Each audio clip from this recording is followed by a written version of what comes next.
Hello everyone. आज का हमारा टॉपिक है इंटेलेक्चुअल प्रॉपर्टी राइट्स। ओके, सबसे पहले इंटेलेक्चुअल प्रॉपर्टी राइट्स होते क्या हैं ये आपको पता होना चाहिए। इंटेलेक्चुअल का बेसिकली अगर ग्रामेटिकल मीनिंग देखें तो क्या होता है, बुद्धिमान। ठीक है, तो अगर अपनी बुद्धि से आपने कुछ ऐसी चीज़ बना दी है जिस पे आपका ही राइट है और वो आपकी इनोवेशन है, ठीक है, तो इस राइट के अंडर क्या हो जाएगी, कवर हो जाएगी। ठीक है, देखिए आपकी क्रिएशन ऑफ माइंड से कुछ भी हो, वो लिटरेचर के रिलेटेड, आर्ट से रिलेटेड, सिंबल, नेम्स, कुछ भी आपने ऐसा बनाया, कोई दवाई बना दी, उसका पेटेंट ले लेते हैं तुरंत क्योंकि वो आपकी इनोवेशन है। ठीक है, तो उसको क्या बोलते हैं, इंटेलेक्चुअल प्रॉपर्टी राइट्स। इसका यूज़ कमर्स में होता है, ये आपको पता ही होगा। ठीक है, ये जो राइट्स हैं ये आपको ध्यान रखना है। आर्टिकल 27 जो है, universal declaration of human right, this is very important dog. ठीक है, इसके अंडर ये आर्टिकल 27 में कवर होता है। ठीक है, उसके बाद जो इम्पोर्टेंस है इसकी, सबसे पहले रिकग्नाइज किसके अंडर की गई थी, Paris convention for protection of industrial property और Berne convention for protection of literary and artistic works. ये दोनों मैं आपको इसलिए बोल रही हूँ, ये बोरिंग लगेगा आपको लेकिन ये इंपॉर्टेंट है। यहाँ पे ये ध्यान रखना है आपको, जो पेरिस कन्वेंशन है वो इंडस्ट्रियल प्रॉपर्टी से डील करती है और ये जो कन्वेंशन है बनने वाली, ये किससे करती है, लिटरेचर और आर्ट वाले वर्क से। ठीक है, ये दोनों WIPO के अंडर आती हैं, वर्ल्ड इंटेलेक्चुअल प्रॉपर्टी ऑर्गेनाइजेशन। ठीक है, इसका हेडक्वार्टर कहाँ है, ये कब बनी थी, आपको पता होना चाहिए। ये दोनों जो कन्वेंशंस थी WIPO के अंडर, इसकी वजह से क्या है, रिकग्नाइजेशन में आया इंटेलेक्चुअल प्रॉपर्टी और इसकी इंपॉर्टेंस पता लगी। इनको दो पार्ट्स में डिवाइड करते हैं। फर्स्ट है कॉपीराइट और उसके रिलेटेड कुछ भी राइट। कॉपीराइट क्या होता है ये आपको पता है। ठीक है, बुक से रिलेटेड, राइटिंग से रिलेटेड, म्यूज़िक से रिलेटेड, आर्ट से, पेंटिंग, कुछ भी ऐसी जो कि क्रिएटिविटी हो आपकी, मतलब जैसे जो जो सुकून दे आँखों को। ठीक है, वैसा काइंड ऑफ जो भी पब्लिशिंग होती है उसको कॉपीराइट उस पर किया जाता है। ठीक है, तो एक चीज़ इसमें जो आपको ध्यान देनी है वो ये है कि कॉपीराइट अगर किसी ने करवा लिया क्लेम, तो कब तक प्रोटेक्ट होगा, अगर वो बंदा मर भी जाता है तो उसके 50 साल after the death of author तब भी उसका वो कॉपीराइट रहेगा उस चीज़ पे। ठीक है, सेकंड जो डिवीज़न है वो क्या है, इंडस्ट्रियल प्रॉपर्टी। इंडस्ट्रियल प्रॉपर्टी आगे दो पार्ट में डिवाइड होती है। ठीक है, सबसे पहला होता है प्रोटेक्शन ऑफ डिस्टिंक्टिव साइंस, जैसे कि ट्रेडमार्क हो गए, जोग्राफिकल इंडिकेशंस होगी।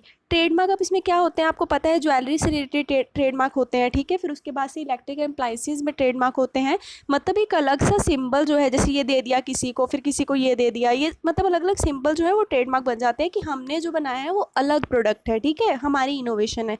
और जोग्राफिकल इंडिकेशंस क्या होते हैं, नेचुरली किसी भी एरिया में कुछ एक ऐसा प्रोडक्ट जो है वो पाया जा रहा है बाय नेचर या फिर बाय मैन मेड। ठीक है, जो कि उसी एरिया से लिंक है, मतलब उस एरिया का जो क्लाइमेट है वही, उसी के कारण वो वहाँ वहीं एरिया में, जोग्राफिकल एरिया में ही मिल सकता है और कहीं नहीं मिल सकता।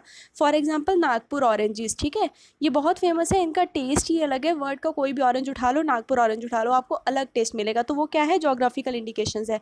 ऐसे ही सिमिलरली अल्फांसो मैंगो के बारे में आपने सुना होगा, बहुत ज़्यादा डिटेल में रहा था ये, महाराष्ट्र का आम है ये, बहुत फेमस, तो इसको भी जोग्राफिकल इंडिकेशन मिला हुआ है। ठीक है, जोग्राफिकल इंडिकेशंस के बारे में यही डेफिनेशन लिखी है, ये मैं आपको बता चुकी हूँ। जोग्राफिकल रीजन जो है उससे इसका रिलेशन होता है। ठीक है, इस तरीके से जोग्राफिकल इंडिकेशन, ट्रेडमार्क, इन दोनों को प्रोटेक्शन इंडस्ट्रियल डिज़ाइन के अंडर मिलता है। ठीक है, कॉपीराइट एक अलग हो गया, एक इंडस्ट्रियल डिज़ाइन अलग हो गया। ठीक है, उसके बाद से इंडस्ट्रियल डिज़ाइन और ट्रेड सीक्रेट के बारे में वही डेफिनेशन है जो मैंने आपको बताई है। ठीक है, अब IPR की नीड क्यों पड़ी। ठीक है, जैसे जैसे ह्यूमन ने इवॉल्व करना शुरू किया वैसे वैसे आपको पता है प्रोग्रेस के साथ बहुत सारी इनोवेशन आई, तो उसको मतलब प्रोग्रेस में लाने के लिए कि किसी को, मतलब हम वो करते हैं ना इनकरेज कि आप इस काम को और करो, तो इसलिए ये चीज़ लाई गई ताकि इनकरेज की जा सके इनोवेशन, उसके बाद इकोनॉमिक ग्रोथ हो सके। क्योंकि अगर आप पेटेंट के थ्रू ऐसी चीज़ें लाओगे इनोवेटरी जो कि गरीबों के लिए हेल्पफुल हो जाए आगे चल के, वो मतलब क्या हो, चीप हो। ठीक है,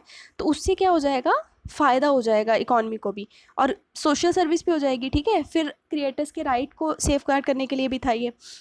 इंडिया और IPR का रिलेशन देख लेते हैं क्या है। इंडिया मेंबर है वर्ल्ड ट्रेड ऑर्गेनाइजेशन का, ये बहुत अच्छी ऑर्गेनाइजेशन है, सबको पता होगा, ट्रेड से रिलेटेड, इंटरनेशनल ट्रेड पे ये काम करती है, जो भी प्लेटफॉर्म है इंटरनेशनल ट्रेड का। इसके हेडक्वार्टर के बारे में, ये कब बनी, ये भी आपको पता होना चाहिए। ठीक है, committed to the agreement of TRIPS. अब ध्यान से सुनिएगा, WTO के अंडर ट्रिप्स नाम का एक अग्रीमेंट है, trade related intellectual property aspects जो हैं वो इसके अंडर कवर होते हैं, ट्रिप्स के अंडर। ठीक है, इसका इंडिया मेंबर है WTO का, तो मतलब वो ट्रिप्स से भी क्या है, उसका पूरा पूरा नाता है। ट्रिप्स की भी जो भी मतलब है क्या बोलते हैं क्लॉजेज, उसका इंडिया को ध्यान रखना पड़ेगा। ठीक है, मैं इन शॉर्ट बता देती हूँ। ट्रिप्स में क्या है, पेटेंट जो हैं कवर किए जाते हैं कि इंटरनेशनल प्लेटफॉर्म पे किसी ने अगर पेटेंट ले रखे हैं तो वो ट्रिप्स के अंडर कवर किए जाएंगे, ठीक है। दो तरह के पेटेंट जो है ट्रिप्स रिकॉग्नाइज करता है, एक प्रोडक्ट पेटेंट, एक प्रोसेस पेटेंट, ठीक है। अगर आपने प्रोसेस पेटेंट करवाया तो मतलब अगर मैंने कोई चीज़ डिस्कवर कर दी, जैसे सपोजिंगली मैंने कोई बाइक डिस्कवर कर दी है, लेकिन वो बाइक को बनाने का जो प्रोसेस है केवल उसी पे मेरा पेटेंट है, वो सेम बाइक कोई और बना सकता है लेकिन वो प्रोसेस दूसरा यूज़ करे। प्रोडक्ट का मतलब कि बाइक ही नहीं बना सकता कोई वो वाली दोबारा। ये दो तरह के पेटेंट होते हैं। इंडिया पहले जो था वो प्रोसेस पेटेंट का मेंबर था, उसी को साइन किया हुआ था, पर अब इंडिया दोनों को साइन कर चुका है, ये भी आपको पता होना चाहिए। इंडिया जो है WIPO का भी मेंबर है। ऊपर मैंने आपको बताया WPO के अंडर कौन सी कन्वेंशन थी, एक पेरिस वाली थी और एक बर्न वाली थी, ठीक है। ये दोनों कन्वेंशन थी। और उसके बाद से ये इसलिए बताया जा रहा है आपको कि इंडिया IPR से लिंक्ड कैसे है। एक तो WTO के थ्रू, एक WPIO डब्ल्यू हाँ IPO के थ्रू, उसके बाद से बुडापेस्ट ट्रीटी जो है वो भी इंडिया ने साइन करी हुई है, ये माइक्रो ऑर्गेनिज्म से रिलेटेड पेटेंट में काम करती है। पेरिस का ये ऑलरेडी टोल्ड, ठीक है। WIPO का मेंबर इंडिया ऑलरेडी है, ये भी बता दिया मैंने। ये बनने वाली कन्वेंशन आई ऑलरेडी सेड, ठीक है। तो ये पेटेंट कोऑपरेशन ट्रीटी, इसका भी इंडिया मेंबर है, पार्ट है। मैड्रिड अग्रीमेंट का भी इंडिया पार्ट है, ये रजिस्ट्रेशन से डील करती है, ठीक है। ये आपको पता होनी चाहिए इसलिए मैं बता रही हूँ। वाशिंगटन ट्रीटी जो है वो इंटेलेक्चुअल प्रॉपर्टी से रिलेटेड हमने ऑलरेडी बताया। इंटीग्रेटेड सर्किट आपको पता होगा, अगर इलेक्ट्रॉनिक्स इंजीनियरिंग के बच्चे हैं उनको बड़े अच्छे से पता होता है इंटीग्रेटेड सर्किट्स क्या होते हैं, तो उसकी ट्रीटी को भी कवर करता है। नायरोबी ट्रीटी किस लिए है, प्रोटेक्शन ऑफ ओलंपिक सिंबल, ये भी इंपॉर्टेंट है, ठीक है। फोनोग्राम से रिलेटेड ये वाली ट्रीटी जो है, convention for protection of producer of phonogram, ये भी इंपॉर्टेंट है, ठीक है। ये जो है मैराकेश ट्रीटी, ये बहुत इंपॉर्टेंट है, ये क्योंकि 2 साल पहले न्यूज़ में आई थी। ये किस लिए है, विजुअली चैलेंज जो पर्सन होते हैं उनके रिलेशन में अगर कोई इन्वेंशन आई है तो उसके लिए ट्रीटी है, इसका भी इंडिया मेंबर है, ठीक है। अब आ जाते हैं नेशनल IPR पॉलिसी पे। ये इंडिया ने पॉलिसी कब बनाई, 2016 में बनाई। किस लिए बनाई, क्योंकि बहुत ज़्यादा कलेश हो रहे थे इंडिया के फॉरेन कंट्रीज़ के साथ, ठीक है। तो इंडिया को अपना IPR स्ट्रेंथन करना था, इसलिए ये बनाई। सबसे बड़ा जो लफड़ा हो रहा था वो US के साथ हो रहा था, ठीक है। इसका जो विज़न है वो ये है, creative India, innovative India, okay. अब ये काम किसके अंडर करती है, DIPP के under. DIPP department of industrial policy and promotion, इसकी हेड इंडस्ट्री है। वो किसके अंडर आती है, हेड डिपार्टमेंट है वो किसके अंडर है, मिनिस्ट्री ऑफ कॉमर्स के अंडर है, ठीक है। ये आपको पता होना चाहिए। अब देखिए, डिपार्टमेंट ये है, मिनिस्ट्री ये है। अब ये डिपार्टमेंट के अंदर डिफरेंट वो होंगे, क्या बोलते हैं, सेटअप होंगे, ठीक है।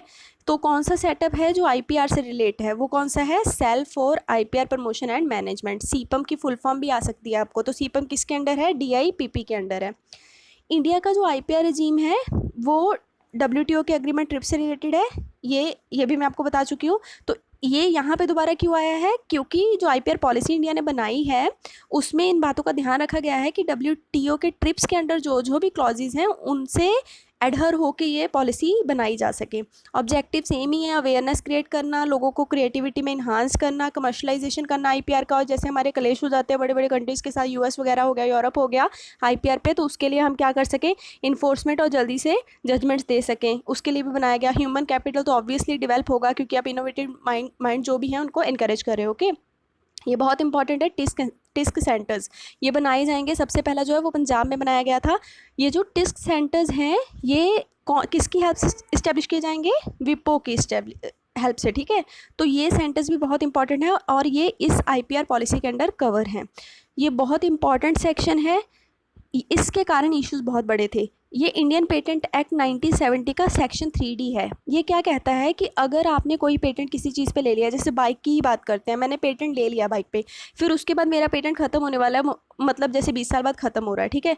तो मैंने क्या किया, मैं मुँह उठा के फिर से चलेगी पेटेंट लेने के लिए, लेकिन मैंने बाइक में एकदम ज़रा सा कुछ चेंज कर दिया कि किसी स्क्रू को मैंने चेंज करके लगा दिया कि हाँ भैया मेरी बाइक फिर से इनोवेटिव है तो इसको पेटेंट दे दो, तो मुझे पेटेंट नहीं मिलेगा। सिमिलरली यही लाइन यहाँ लिखी है कि न्यू जो फॉर्म होगी सब्सटेंस की वो एकदम डिफरेंट होनी चाहिए, सिग्निफिकेंटली कुछ अलग होना चाहिए उसमें इनोवेशन का, तभी आपको रेगुलर पेटेंट जो है रिकरेंस में इशू हो पाएगा, अदरवाइज नहीं हो पाएगा। तो मतलब एवर ग्रीनिंग ऑफ पेटेंट्स जो है वो इंडिया क्या करता है, डिनाई करता है।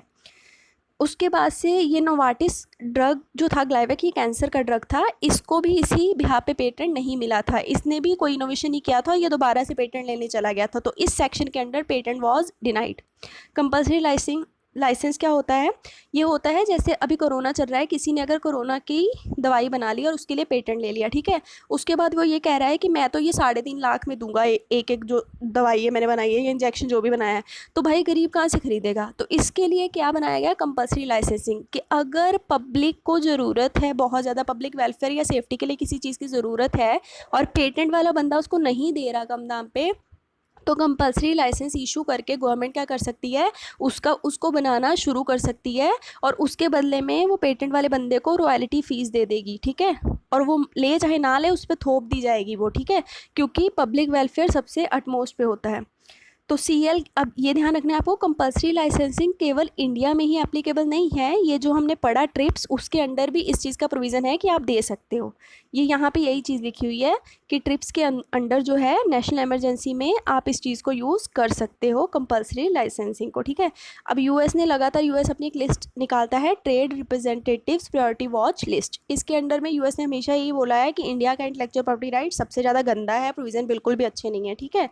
और एमएनसी भी बार बार यही बोलती हैं कि कंपल्सरी लाइसेंसिंग का जो यूज़ है वो इंडिया बहुत ज़्यादा रिकरेंट करता है, और हर जगह में केवल अपना प्रॉफिट देख के, मतलब रॉयल्टी दे देता है, अगर पब्लिक डिस्क्लोजर या पब्लिक वेलफेयर की ज़रूरत नहीं भी है तब भी वो कंपल्सरी लाइसेंसिंग यूज़ करके पेटेंट को क्या कर देता है, जल्दी से रद्द कर देता है, ठीक है। ये एमएनसी बहुत बार बोल चुकी हैं। तो इंडिया इसी इमेज को क्या कर रहा है, अभी इंप्रूव करने की कोशिश कर रहा है, ठीक है। और दूसरा, इन्फोर्समेंट ऑफ कॉपीराइट जो है वो बहुत ज़्यादा वीक है। पायरेसी तो आपको पता ही है, मूवीज़ की हो, किसी भी चीज़ की हो, प्रोडक्ट की तुरंत मिल जाती है आपको, ठीक है। अभी द हिंदू की भी आपने खबर पढ़ी ली थी जो हो रहा था। तो ये ज़रूरी है कि इन सब चीज़ों को जो है वो थोड़ा कंट्रोल में किया जाए, ताकि इंडियन इनोवेशंस जो हैं वो सुप्रीम पे ले जा के एक अच्छे ह्यूमन कैपिटल की वो की जाए, इस्टेब्लिशमेंट, ठीक है।